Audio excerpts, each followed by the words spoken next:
ETVciens, ETVciennes, bonjour, bienvenue dans cette nouvelle édition de Face à la presse. Je vous rappelle que cette émission est diffusée sur la TNT, sur le satellite, sur le câble, mais elle est aussi en simultané sur Internet. Vous pouvez donc la suivre sur votre ordinateur, sur votre téléphone mobile ou vos tablettes numériques à l'adresse ci-dessous. Voilà, merci aux techniciens, efm-etv.com. Je vous rappelle également que cette émission est aussi en radio, en simultané sur EFM Radio, et c'est bien sûr sur la bande 96 FM. Parmi nous cette semaine dans Face à la presse, André-Jean Vidal, rédacteur en chef des magazines de France Antilles, et Jean-Luc Goubin, rédacteur en chef de Coco News et journaliste à Nouvelle Semaine. Bonjour à tous les deux. Bonjour Jean-Yves. Alors quoi de neuf cette semaine, André-Jean Vidal, êtes-vous quelqu'un de positif? C'est la question que je me suis posée toute la semaine. Est-ce que vous êtes quelqu'un de positif? Mais je vous dirais, êtes-vous quelqu'un de positif pour vous poser cette question-là? On ne répond pas à une question par une question. C'est quand même étrange, mais si, mais je trouve ça étrange. Vous êtes rongé pendant toute la semaine à essayer de savoir si j'étais positif. Je suis positif. Justement, je me posais, est-ce que vous avez des idées noires quand vous faites des écrits? Non. Non, j'essaie d'être factuel, précis, honnête, comme tout journaliste qui se respecte. Et donc, et vous, Jean-Luc, la programmation neurolinguistique, l'analyse transactionnelle, l'hypnose, la pensée positive, ça vous parle? Je pense que je devrais prendre des cours chez vous, monsieur. Apparemment, vous maîtrisez tous ces domaines. Eh bien, figurez-vous qu'aujourd'hui, notre invité du jour dans Face à la presse va nous parler de la pensée positive. Monsieur Yanis Nolbas, bonjour. Bonjour. Bienvenue ici dans les studios de TV à Jarry. Donc, vous connaissez l'émission puisque vous m'aviez dit que vous la regardiez très souvent. Absolument. Et donc, la première tradition de l'émission, c'est qu'on demande à l'invité de se présenter pour ceux qui ne vous connaissent pas encore. Alors, vous avez à peu près 1 minute pour nous dire qui vous êtes. Alors, effectivement, je suis Yanis Nolbas, connu sous le nom de Yanis Labibel. Et je suis professeur de positivité en collège, avant tout. Donc, j'interviens dans certains établissements pour aider les enfants à voir la vie différemment. Donc, j'interviens beaucoup auprès d'enfants, généralement en difficulté, donc en décrochage. J'interviens également en lycée et auprès de particuliers pour faire de l'accompagnement au bonheur. Et puis, il y a beaucoup de personnes aussi qui me connaissent un peu plus dans le monde de la musique, dans la mesure où je suis aussi guitariste-chanteur avec des textes extrêmement positifs. Et j'ai d'ailleurs cette année fait l'ouverture de l'île au jazz. D'accord. Alors également dans l'actualité de cette semaine, vous avez sorti 7 ouvrages.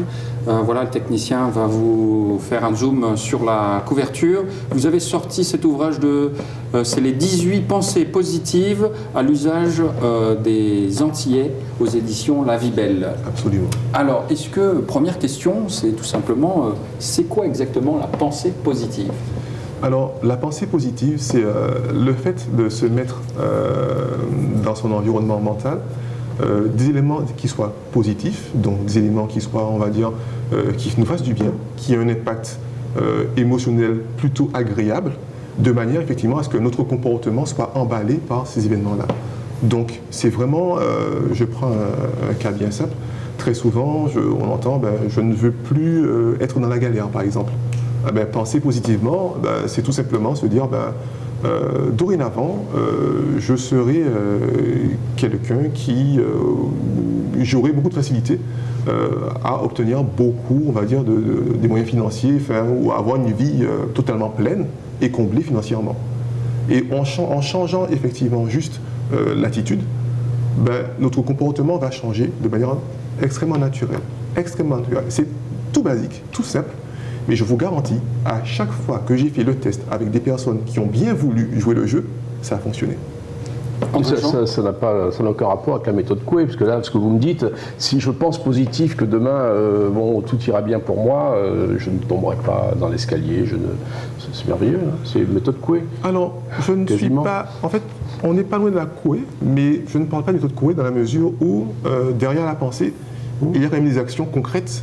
Oui, voilà. C'est ça, parce que la pensée ne suffit pas. La pensée ne suffit pas. Mais la pensée... positive et action. Et action, exactement. Voilà. Moi, là où je mets l'accent sur la pensée positive, et j'insiste vraiment, c'est penser dans la mesure où cette pensée-là aura une influence non négligeable sur notre comportement.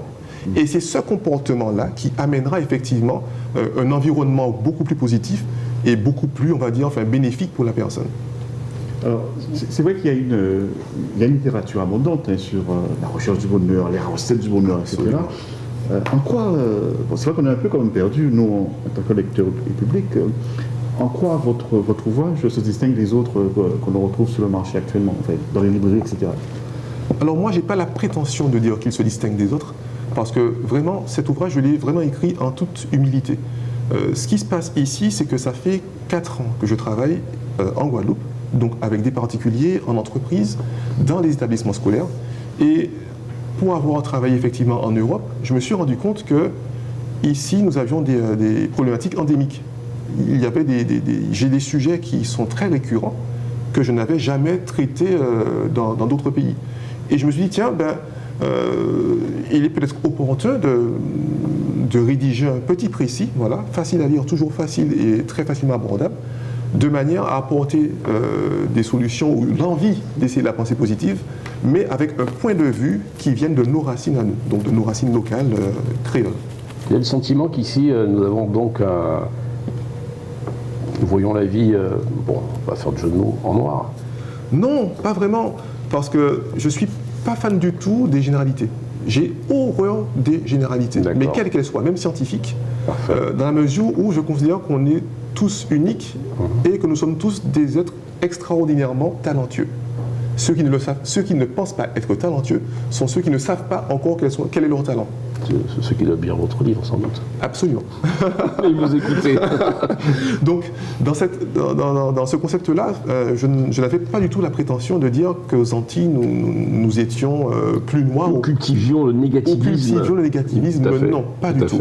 Il y a certains traits, effectivement, qu'on pourrait améliorer, et ça, j'en parle, notamment cette vision qu'on a de nous-mêmes. Là, je pense que sur ça, avec les enfants, je me rends compte, mais qu'on a vraiment... pour beaucoup de personnes, et encore une fois, pas généralité, pour beaucoup de personnes, on gagnerait énormément à travailler sur ça. Et dans la mesure où l'autre, c'est nous-mêmes, donc en travaillant sur cette vision de nous-mêmes, ça nous permettrait de mieux accueillir l'autre de notre vie. Pourquoi les 18 pensées positives? Pourquoi pas 20 ou 24 Et ça, c'est assez amusant. Pourquoi 18? En fait, pendant que j'écrivais, même lorsque j'ai reçu, parce que je me suis vraiment lancé un défi d'écrire quelque chose qui serve et qui permette à plus de personnes que je ne touche aujourd'hui d'aller mieux. Parce qu'aujourd'hui, je touche des personnes donc dans les classes, individuellement. Mais moi, je me suis dit non, il faut arrêter. Les gens, en prenant conscience de certaines choses, ils arrivent à aller vraiment mieux dans leur vie. Donc, à un moment, il faut que ton moyen de communication soit beaucoup plus large que celui que tu emploies aujourd'hui. Donc, la musique, les lectures. Et pourquoi 18? Donc, le titre m'est venu. Parce qu'en fait, je ne vais pas tout décrire parce que c'est expliqué dans le livre. Et il y a un petit jeu, il y a tout un jeu autour de l'aspect numérologie en fait. Et pourquoi 18? Parce qu'en fait, je donnais juste un indice.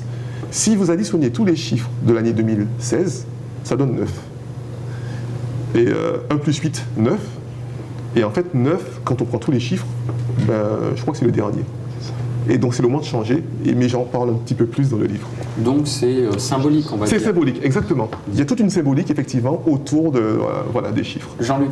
Oui, hors micro, vous me disiez que vous avez eu l'idée de rédiger ce livre à partir d'un western, d'un film que vous aviez vu dans votre enfance. Est-ce que vous pouvez nous en dire un peu plus? Exactement. C'est vrai que quand j'étais plus jeune, et là, j'ai vraiment un souvenir très vague de la scène, mais les mots m'ont vraiment touché. Et donc, je me remémore un peu la scène dans laquelle il y avait 2 protagonistes.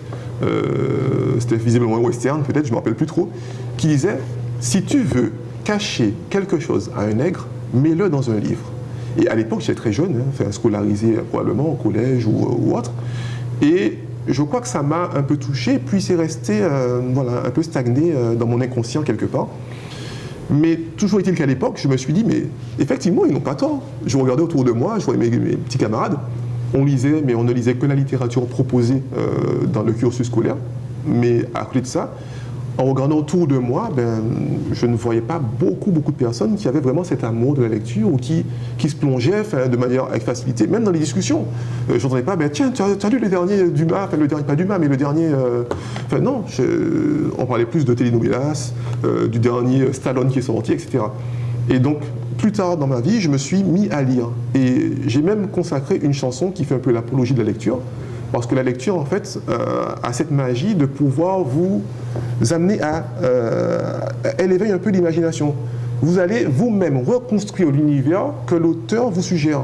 Donc, vous avez une part extrêmement active. Et c'est ce qu'on retrouve très souvent à la télé. Vous voyez, les adaptations de livres. Et dans la plupart des cas, les gens sont déçus. Parce qu'on n'est pas plus en concordance avec l'univers qu'ils se sont construits. Et donc cet univers permet de travailler l'émerveillement, l'imagination, la projection. Et je me suis rendu compte effectivement que la lecture avait un pouvoir extraordinaire. Et donc du coup, voilà, ça m'a ramené à un moment donné dans ma vie à produire un précis. Et je ne suis pas écrivain pour autant.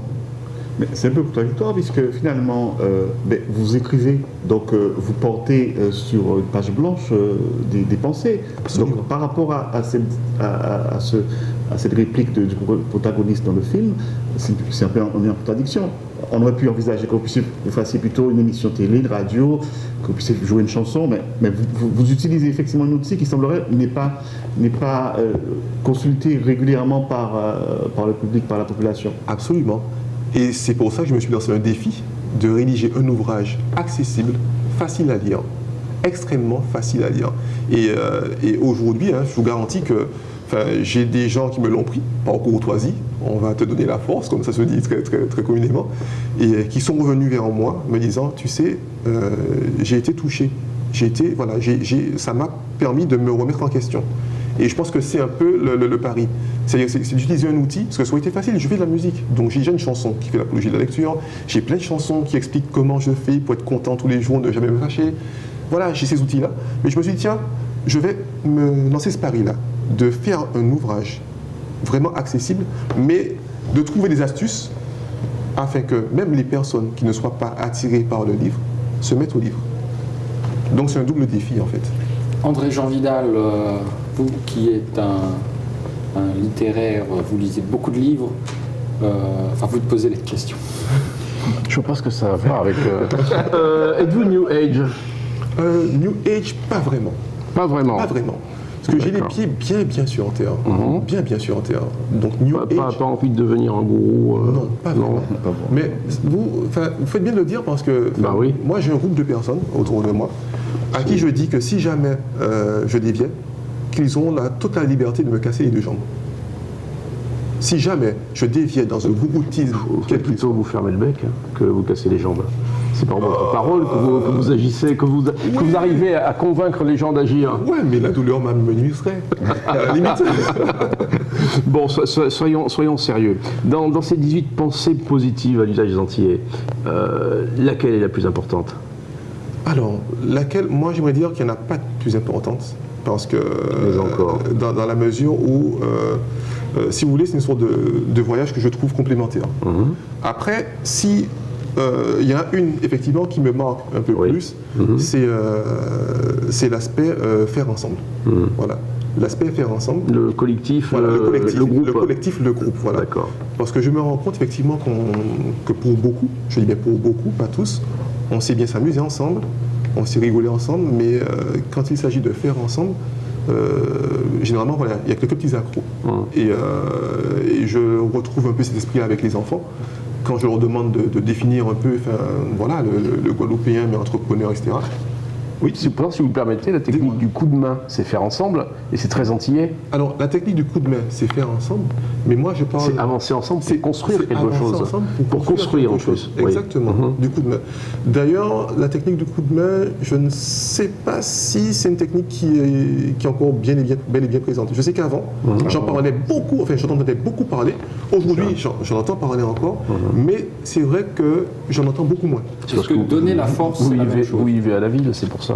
À la campagne, il y a le coup de main. Je suis à la campagne. Ça existe encore, d'accord, Jean-Luc? Et je suis... oui, dans la campagne, sur les jardins pour... Tout à fait. Et je suis mal placé parce que je suis dans cette dynamique-là, du coup de main. Est-ce que donner la force, c'est la même chose? Alors, donner la force, moi j'ai eu l'occasion de parler de donner la force, même de l'expression donner la force. On est effectivement dans le coup de main, mais je pense que ça pourrait être un peu mieux. Parce que donner la force, c'est dire que je donne la force. C'est-à-dire que je fais cet acte-là Après, tu te débrouilles. Pour t'aider, voilà, pour Après, t'aider. tu te débrouilles. Mais ça ne veut pas dire que j'apprécie ce que tu fais. Oui, c'est ça. Ouais. Ça ne veut pas dire que je reconnais ce que tu fais. Voilà. Et c'est pour ça qu'il y a une nuance. Dans le donner la force, il y a une nuance. C'est-à-dire que tiens, vas-y, mais voilà, je ne m'engage pas. Enfin, alors que ton travail est vraiment bien. Je te prends un exemplaire. Ou alors, le sujet abordé m'intéresse, je te prends un exemplaire. Là, on est vraiment dans cette synergie et voilà. Alors, dans votre ouvrage, vous parlez justement de la routine. Et j'avais une question. Et la routine est-elle un frein au bonheur? Alors, la routine n'est pas un frein au bonheur dans la mesure où si notre routine nous procure du plaisir, autant la conserver. Si dans notre routine, nous sommes en paix avec nous-mêmes, nous sommes dans une sorte de plénitude, de vie extraordinaire, autant la conserver. Moi, je n'ai aucun problème avec la routine. Par contre, si cette routine ne nous convient pas, là, il faut commencer à se poser des questions. Il y a une question que je pose souvent, qui est, c'est quand la dernière fois que tu as fait quelque chose pour la première fois? Et généralement, quand on ne sait pas y répondre, il faudrait rapidement penser à faire quelque chose de nouveau pour mettre un peu de piment, de pétillant dans sa vie. Alors, vous savez, on peut, quelquefois, très souvent, en fait, vous avez une littérature, je recoupe très abondante sur la question du bonheur. J'ai cru comprendre que vous assurez l'accompagnement au bonheur de personnes. Je veux dire, c'est quelque chose qui est inné en nous, cette affaire. Pourquoi à la limite théoriser, pourquoi mettre en place des cours, etc. Puisqu'en principe, chacun en soi, les solutions que vous donnez, c'est des solutions de bon sens qui existent toujours. Pourquoi à la limite, on doit théoriser, on doit mettre sur papier, on doit proposer des cours de coach, etc.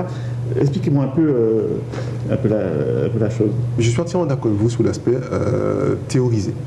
Et on en a parlé, il me semble, un peu il n'y a pas si longtemps que ça. On est tous uniques. Donc on a tous effectivement des canaux de communication différents, enfin, on a tous des aspirations différentes, ce qui fait la beauté du monde. Et le simple fait de théoriser, c'est effectivement un peu tuer cette unicité. Parce que c'est un peu diriger tout le monde dans le même cadre, le même moule, le même flux. Et moi, ce que j'ai fait, c'est que je n'ai pas tellement théorisé parce que si vous regardez, je vais juste essayer de bouger les consciences. Bouger les consciences pour que chaque personne puisse trouver sa solution. Parce que moi, je n'ai aucune vérité. Je n'ai pas de solution miracle, je n'ai aucune vérité.